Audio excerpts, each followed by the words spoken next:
नमस्कार, मैं हूं आपके साथ अलीम अतहर। अपना बिहार की शुरुआत बड़ी खबर से करेंगे। वैशाली से इस वक्त एक बड़ी खबर आ रही है। हाजीपुर सदर अस्पताल प्रबंधक पर कार्रवाई की गई है। कैदी वार्ड में कॉल गर्ल मामले में कार्रवाई की गई है। अस्पताल प्रबंधक महजर अली का तबादला कर दिया गया है। सदर अस्पताल के सुरक्षा व्यवस्था के साथ व्यवस्था की भी पोल खुली थी। अस्पताल प्रबंधक ने सीसीटीवी वीडियो उपलब्ध नहीं कराया। वैशाली डीएम एस पाल मीना के आदेश पर यह कार्रवाई हुई है। तो बड़ी खबर आपको बता दें, हाजीपुर से यह बड़ी खबर है। प्रफुल्ल हमारे साथ जुड़े हुए हैं। प्रफुल्ल, जिस तरीके की कार्रवाई हुई है, क्या यह माना जाए कि जैसी वारदात थी उसके लिए काफी है? क्या सिर्फ तबादले से काम चल जाएगा? जी देखिए, बिल्कुल कार्रवाई जो है वो कार्रवाई के नाम पे महज खाना पूर्ति की गई है। तबादला कर देना कहीं से भी, इस जितनी बड़ी ये वारदात थी और जिस तरह का गंभीर ये मामला था, उसमें महज एक तबादला करके और जो अस्पताल प्रबंधक है उनका तबादला किया गया, महज खाना पूर्ति की गई। मैं आपको बता दूं कि इसमें लापरवाही जो है वो स्पष्ट तौर पे सामने आई है। और सीसीटीवी फुटेज की बात की जा रही थी। सिविल सर्जन ने सीसीटीवी फुटेज मांगा और जिला प्रशासन ने भी सीसीटीवी फुटेज उपलब्ध कराने की बात कही, लेकिन अस्पताल प्रबंधक के द्वारा सीसीटीवी फुटेज के बारे में कहा गया कि 17 सितंबर के बाद की कोई फुटेज उपलब्ध नहीं है और सीसीटीवी खराब है। इसकी जानकारी अस्पताल प्रबंधक ने ना तो जिला प्रशासन को पहले दी और ना सिविल सर्जन को पहले बताई कि हाँ सीसीटीवी फुटेज खराब है। लेकिन जब ये मामला सामने आता है उसके बाद अस्पताल प्रबंधक के द्वारा ये कहा जाता है कि सीसीटीवी फुटेज उपलब्ध नहीं है और खराब है, तो कहीं ना कहीं ये बड़ी लापरवाही है। और पूरा अस्पताल परिसर जो है वो उसमें सीसीटीवी लगे हुए हैं, तो कहीं ना कहीं सुरक्षा के लिहाज से भी ये बड़ी चूक है। लेकिन इतनी बड़ी चूक और इतनी बड़ी लापरवाही के एवज में और के बदले में जो कार्रवाई जो की गई है, उसे देखकर यही लगता है कि यह खाना पूर्ति की गई है और कुछ नहीं। जी, जितनी बड़ी घटना थी प्रफुल्ल, जिस तरह से दूसरे राज्यों से कॉल गर्ल को लाया गया था कैदी वार्ड में, कैदी वार्ड के सुरक्षा पर सवाल उठे। इसके साथ ही सीसीटीवी फुटेज उपलब्ध नहीं कराया गया और सिर्फ तबादला कर दिया गया। कुल मिलाकर यह माना जाए कि मिली भगत से यहां पर यह चीजें चल रही थी। जी बिल्कुल, इसमें कहीं कोई दो राय नहीं है कि मिली भगत से ही ये चीजें चल रही थी।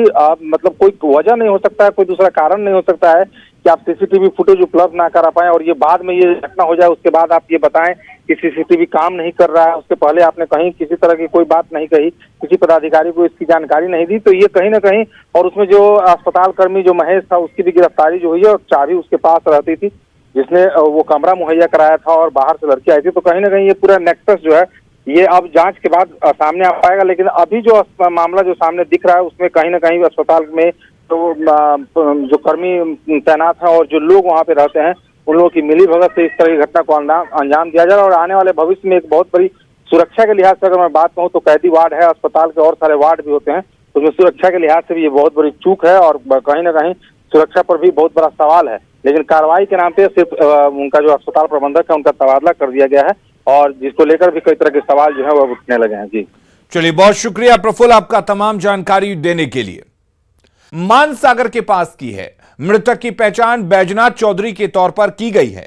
परिजनों के मुताबिक मृतक बनास नदी के किनारे मछली पकड़ने गया, तभी अपराधियों ने उसकी पिटाई कर दी, जिसकी वजह से मौके पर ही उसकी मौत हो गई। घटना की सूचना मिलते ही मौके पर पहुंची पुलिस ने मृतक के शव को कब्जे में लेकर उसे पोस्टमार्टम के लिए सदर अस्पताल भेज दिया है। शख्स की हत्या से इलाके में सनसनी का माहौल है।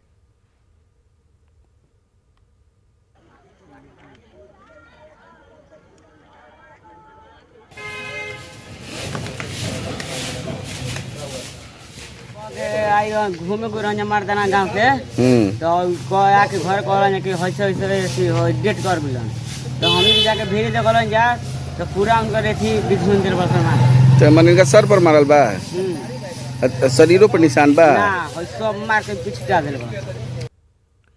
बिहार में विधि व्यवस्था को लेकर सीएम नीतीश कुमार ने पुलिस अधिकारियों को विशेष सतर्कता के निर्देश दिए हैं।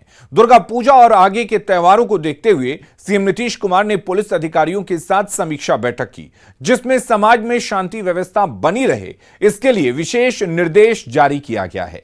गड़बड़ी करने वालों के खिलाफ सख्ती के कार्रवाई करने के साथ ही अफवाह फैलाने वाले असामाजिक तत्वों के खिलाफ भी तुरंत कार्रवाई के निर्देश दिए हैं। साइबर सेल को भी सोशल मीडिया पर विशेष नजर रखने के निर्देश दिए गए हैं, जिसमें आपत्तिजनक पोस्ट और टिप्पणी करने वालों के खिलाफ तुरंत कार्रवाई की जा सके। सीएम सभी थानों में लैंडलाइन फोन को ठीक रखने का आदेश भी दे चुके हैं। और सीएम की कुर्सी छोड़ने और केंद्र की राजनीति करने के आरजेडी नेताओं के बयान को सीएम नीतीश कुमार ने खारिज कर दिया है। आरजेडी प्रदेश अध्यक्ष जगदानंद सिंह के बयान पर उन्होंने मुस्कुराते हुए कहा कि इन सब बातों को छोड़ दीजिए।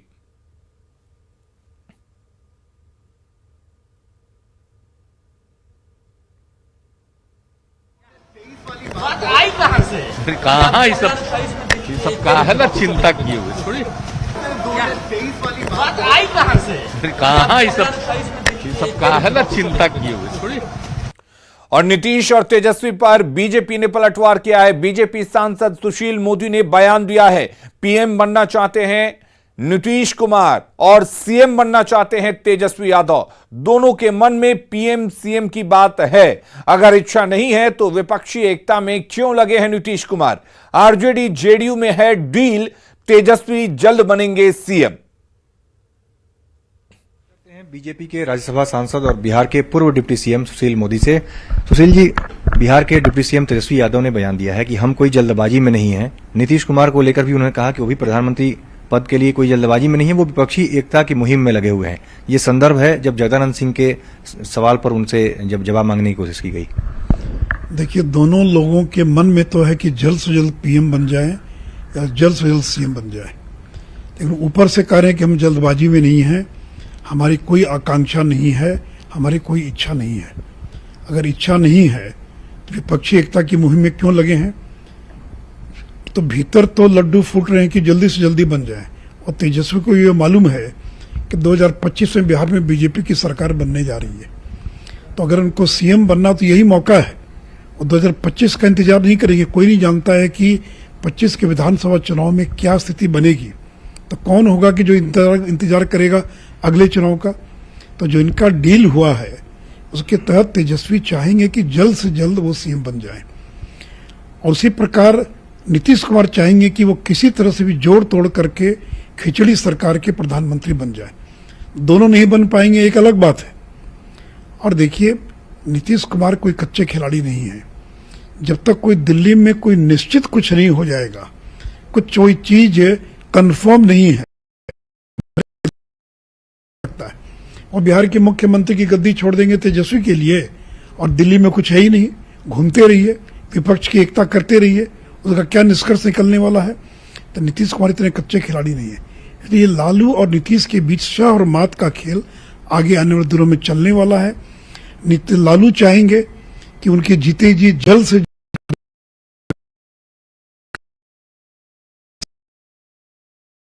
कि मैं समय के, इसलिए आगे आने वाले दिन बिहार में बहुत उहापोह की स्थिति जो है रहने वाली है। और रुक करेंगे इस वक्त एक बड़ी खबर की।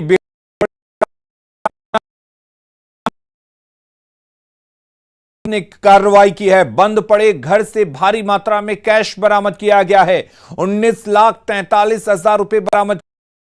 कोइलवर के एक गांव में यह बड़ी कार्रवाई हुई है। भोजपुर में जो फायरिंग हुई थी उस मामले में पुलिस ने उस पर छापा मारा और कई चीजें बरामद की है। हिमांशु हमारे साथ जुड़े हुए हैं। हिमांशु, क्या कुछ कह रही है पुलिस?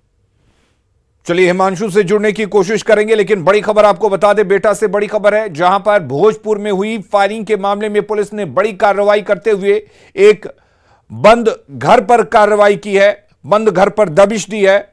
हमारे साथ हिमांशु जुड़े हुए हैं। हिमांशु, किस तरह की कार्रवाई पुलिस की तरफ से की गई है, क्या कुछ कह रही है इस कार्रवाई को लेकर पुलिस?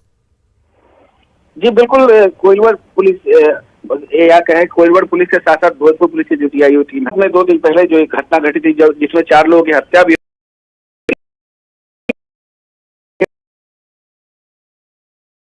दबिश देकर एक एबेंडन यानी सुनसान घर से 19,43,060 रुपए बरामद किए, यानी तकरीबन 19.5 लाख रुपए बरामद किए हैं। कुछ ऑर्नामेंट भी पुलिस ने बरामद किए हैं।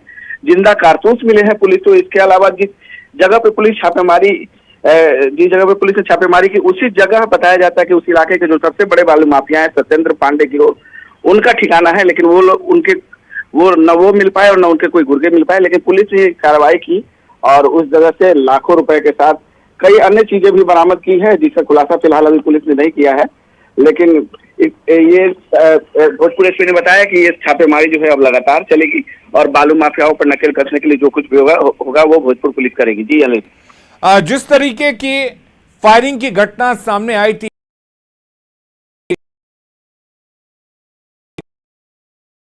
तो क्या इस मामले में पुलिस कुछ गिरफ्तारी को लेकर भी कह रही है? जी, पुलिस का साफ तौर पे कहना है कि ये जो अभियान है जिसकी शुरुआत में ये पैसे बरामद हुए हैं और अन्य सामान बरामद हुए हैं, वो उस एरिया में लगातार चलाया जाएगा और डीप जो सोन का जो सोन की पेटी जिसको कहें, उस डीप इलाके में भी पुलिस जो है वो अभियान चलाएगी। और जो बालू माफिया है, क्योंकि बिहटा के अमनाबाद में जो बालू माफिया सक्रिय थे 2 दिनों पहले, वो भोजपुर के ही थे और उस तरफ के ही थे, तो उन लोगों पर दबिश देने के लिए भोजपुर पुलिस जो है वो लगातार छापेमारी अभियान चलाएगी, ऐसा भोजपुर एसपी संजय कुमार सिंह ने साफ तौर पर बोला है। और जल्द से जल्द जो बालू माफिया है उन पर नकेल कसने की योजना भोजपुर पुलिस द्वारा बनाई गई है। जी चलिए, बहुत शुक्रिया हिमांशु आपका तमाम जानकारी देने के लिए। बड़ी खबर का रुख कर लेते हैं। सासाराम में सम्राट अशोक के शिलालेख पर सियासत गर्मा गई है। बीजेपी नेताओं ने वहां प्रदर्शन शुरू कर दिया है। बीजेपी ने वहीं केंद्र सरकार इस पर नपा तुला बयान दे रही है और खुद का बचाव करने में जुटी है। बिहार के सासाराम में जिस तरह शिलालेख को एक बंदी बनाकर दूसरे स्वरूप में दूसरे समुदाय के लोगों ने उसको घेरने का काम किया है, यह अत्यंत दुर्भाग्यपूर्ण है। इसको तुरंत खाली कराएं। इसमें कोई तुष्टीकरण का कारण नहीं हो सकता है। आप किसी धर्म विशेष को बढ़ावा नहीं दे सकते। ये 2300 वर्ष का इतिहास है। थोड़ी सी कोशिश होगी तो बैठकर उसका निदान हो जाएगा, आराम से हो जाएगा, उसमें कहीं कोई कठिनाई नहीं। इशू ही नहीं है ऐसा जिस पर बहुत, हाँ इशू का क्योंकि डिस्पोजल नहीं हो पाया इसके चलते, अदरवाइज बहुत छोटा इशू है और इसका निदान बहुत आसान तरीके से हो जाएगा। प्रशासन के लोग थोड़ी पहल करेंगे तो हो जाएगा। हमने प्रशासन के लोगों से बात भी की है और उसके आधार पे इसका निपटारा होना ही है, फिर इसको इशू बनाने का कोई मतलब नहीं। देखिए, सरकार इस पर पूरे संवेदनशील है। ऐसे मामले को हम लोग पूरे संज्ञान में लेते हैं और जो जिस तरह से बीजेपी के लोग, बीजेपी के तो खून में ही सांप्रदायिकता का जहर घोला हुआ है और वो सीधे सामाजिक सौहार्द को बिगाड़ना चाहते हैं इस तरह के मामला को, इसलिए उनको कोई काम नहीं और सामाजिक सौहार्द को बिगाड़ने के लिए ये लोग काम कर रहे हैं, धरना पर बैठ रहे हैं। बिल्कुल सरकार जो है ऐसे मामला को, हम लोग संवेदनशील हैं, उस पर प्रशासन देख रही है, जल्द ही उसका समाधान होगी। और खबरें लगातार जारी हैं। आप बने रहिए न्यूज़ 18 बिहार झारखंड के साथ।